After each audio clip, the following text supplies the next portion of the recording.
Hello guys, this is Avcoor, and we need to talk about these new two characters because they are amazing. I would have to say that are they must have? We're going to discuss if they are or if they're not. At the end of this video, I'll make my final assessment, but I promise you, you guys are going to be impressed with this. Let's start with Irina because she has a 죽음을 very 두려워하지 않는 방패가 있는 한 제왕은 안전하다. 제왕의 방패 아누시야. 저 um 이르나 명령을 따르겠습니다. well, these characters and their monologues. This character actually has a very special place in my heart as I really like her design. I don't know why, but I really like this character. But more importantly, I kind of like her playstyle even more. But as always, let's break down the character piece by piece. First, we'll start with her color, which is darkness. That means she only has one weakness, which is light. And in PvE content, where I think she will be more valued, you'll find less light characters there, and most of the time they're healers. They're not even warriors. So this is not going to be a problem for her. The fact that she uses gauntlets is kind of a double-edged sword. First of all, if you have catch, then it's good because you already have a gauntlet set built. But if you don't and you fought it off your gauntlets, this is going to be kind of a struggle. So, excuse me. For underdeveloped accounts, that alone will kind of like make her somewhat of a pass. Because with this game, resources are very limited, and how you place your resources and what you do with them matters.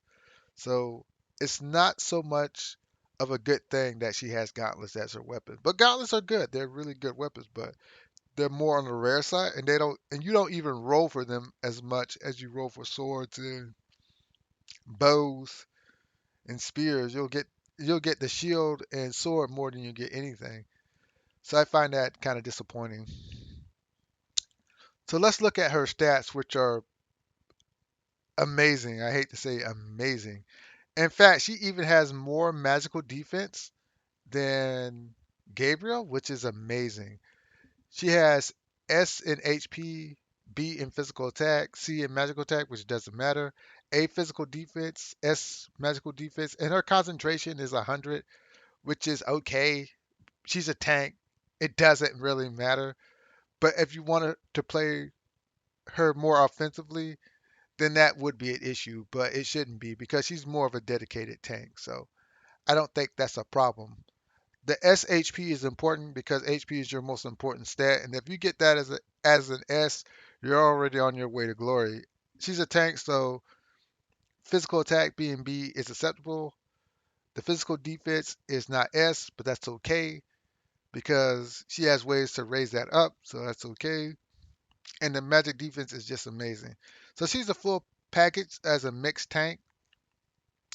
Because in this game, you'll notice that most tanks are physical tanks and they can't really do magic tanking. And this is kind of what makes Sighart kind of stand out as a sword infantry unit is the fact that his magical defense is serviceable at B. So that's amazing. So overall, the stat line is good. The weapon is so-so. The element is good. The perfect tanking element is light. The second best tanking element is dark. So she's in a good place as a tank. That's why I want her because I don't have a dark core yet. And I tried to get Kabir as hard as I could on this account and I just couldn't. So I guess this is my redemption and I'll be rolling for her. So get ready for that. Hopefully 50 pulls is enough because it's hard to get keys on this game unless you just spend money and I didn't want to do that. So let's look at Immortal Shield because Immortal Shield is really good.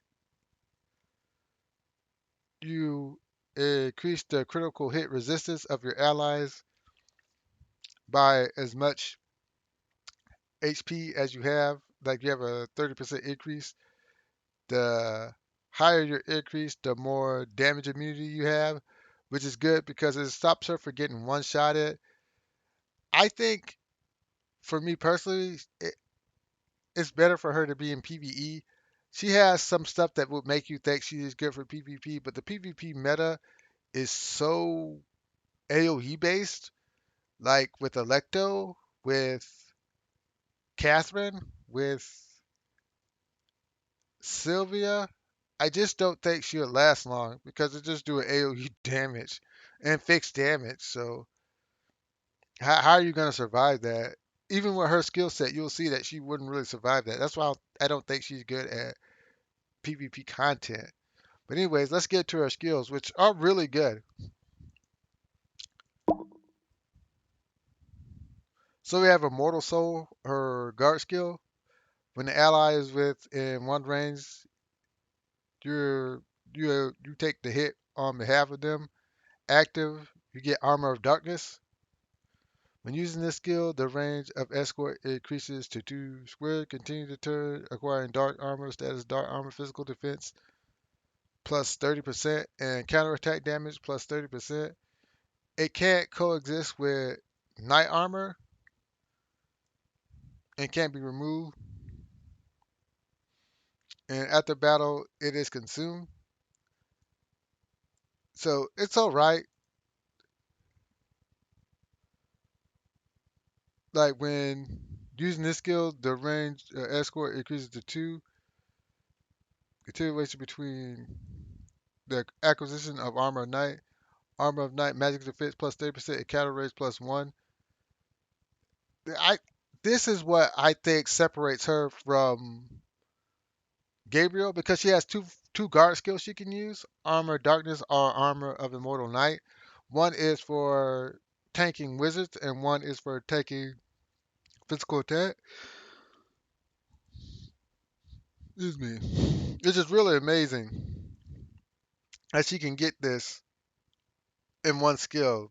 I think this is kind of busted. I think she's just made for PvE content, and that's why I want her so bad.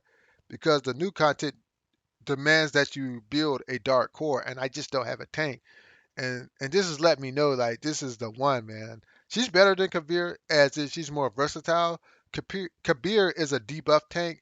He's meant to drag you through the mud and reduce your stats, and then you slowly weaken the opponent. So this is two versions of a PvE tank to me. So Violent Fist, you pick a square, you do damage to enemies in range by 0.5% outside the center, and you push them back. Okay, so I know what that is. If you have it, use all anger to trigger before battle. It gets physical attack. The armor dart. Oh, you automatically get that before battle in the event of magic attack. Oh, you automatically get that? Oh, that's a really cheap passive. Wow, that's really good. But I guess you got to build rage with that. We'll have to check that to see if you have to build rage. Because if that's the case, that's really good. Excuse me. That's overly exceptional. That's exceptional. Oh, this is when you're done. You give like you buff people for defense. I don't think that's that great. Oh, this is Thorn, so this is awesome. So she gets Thorn. That's awesome. How the heck you get Thorn, man? They're trying to make her the best tank. Battle of Blood to the ship and recover HP. That's really good. Battle of Blood is actually really good because you actually heal after this. And this is Armor Shred, which is okay. It's mediocre. We'll talk about this later because that's really good. Violent Fist. We talked about Violent Fist. We talked about Cover Armor, where you automatically activate your guard skill, which is really good. We're going to do damage to the sit, and we're going to do damage to the opponent, and we're going to do a random debuff. And you recover every time I do it. I recover 30%. That's really good. You recover HP after your attack. That's really good. And let's look at her bonds. This is why I'm really interested in her because I have Atum already, and I have Ibn Attar, so that's good to go. That's why I really want this chick. And this is the last reason I want this chick is because I knew this was going to happen, where they're going to change the leadership. skill requirements, and on some level, for like raw PvE content, this is really good. It allows you to be very flexible in how you build your party. Because with a dark character, you actually do want him or her to run with like one or two different elements, so you're not locked in. And it's always good for a tank to carry a leadership skill. I can't stress how much that is so potent for a tank to carry a leadership skill, because they're already the centerpiece of a team anyway, and them carrying a leadership skill only reinforces that. Landaggressor did a great job of this with Landius, with Ledin, with, oh, I forgot her name. Oh, I forgot her name. Well, moving on. They always had tanks that had faction buffs, which is really good. So this is really good. And if you have a lightning or water attribute character surrounding three spaces, you do increase damage by 10%. This is really good. I mean, she's an all arounder as far as this goes. When I do the PVE tier list, she's gonna be really high, higher than you think. She's gonna be exceptionally high. So let's go into a couple of characters that you would want to play with her, and then I'll give my overall analysis after I talk about the equipment. There's only a few characters that I think that are really specific to her. So let's go to glossary. Let's go to heroes. 새로운 세계, 새로운 시작. And I want to. Where is she? Clefairy?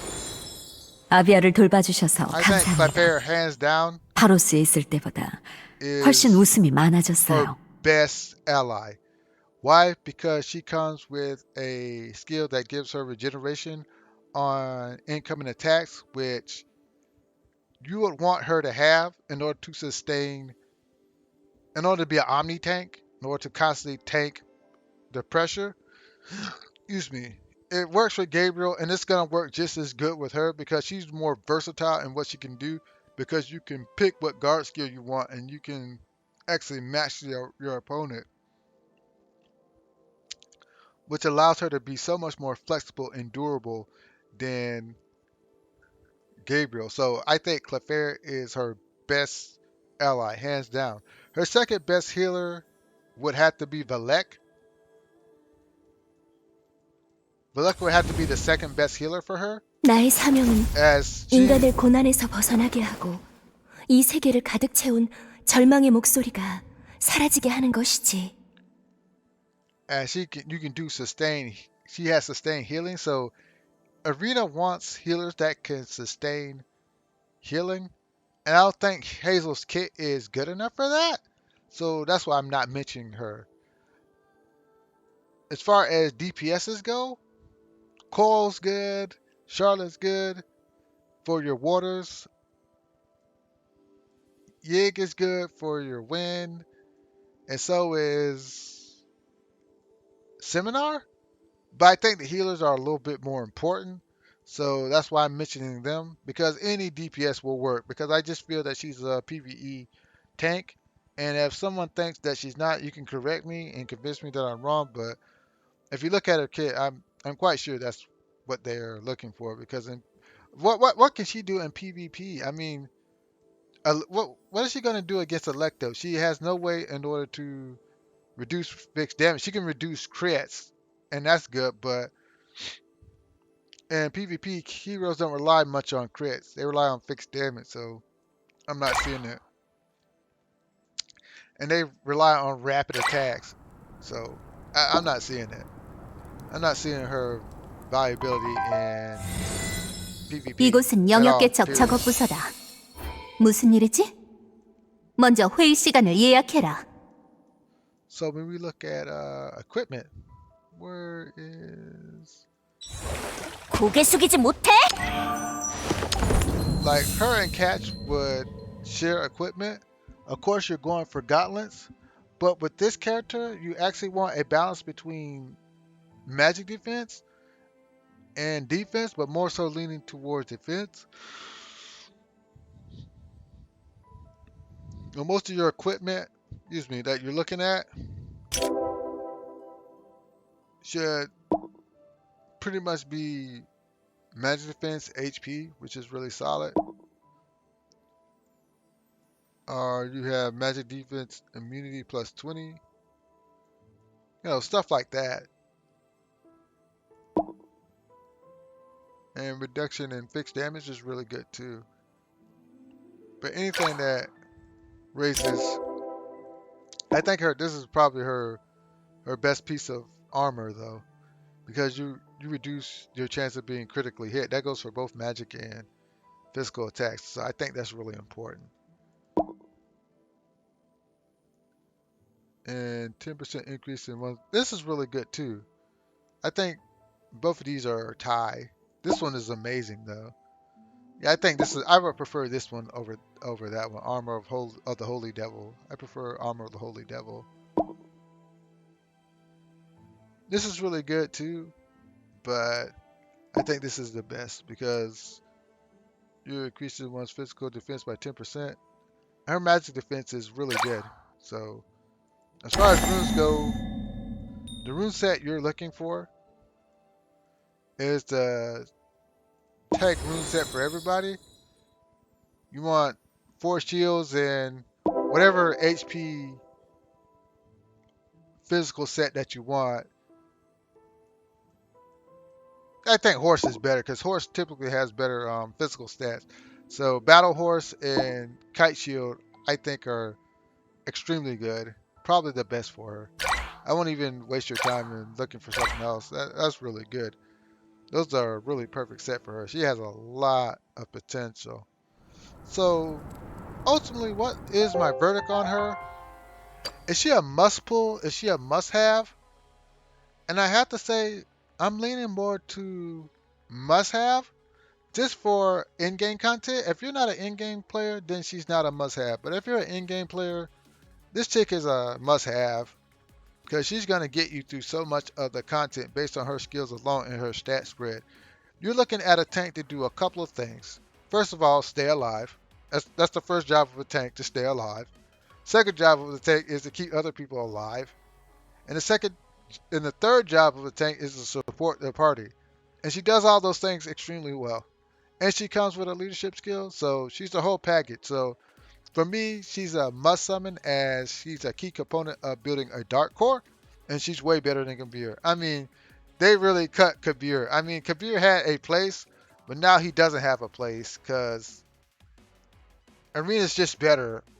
Overall, she's just better because Kabir just doesn't have the magic defense in order to tank wizards. And another problem with Kabir is he can't sustain distance counters. Like, he needs a weapon to sustain distant counters, and she does not need a special weapon to do that.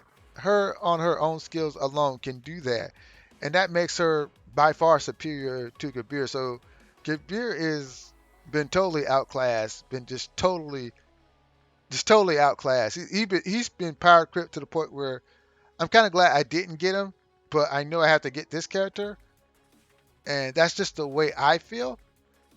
You can challenge my opinion, but that's fine. I'm open to debate. But anyways, you guys have a great day. If you enjoy my content, like, share, subscribe. It helps the channel. And more importantly, just tell me what I could do in order to make it better. Give me hints, the suggestions. I'm all ears.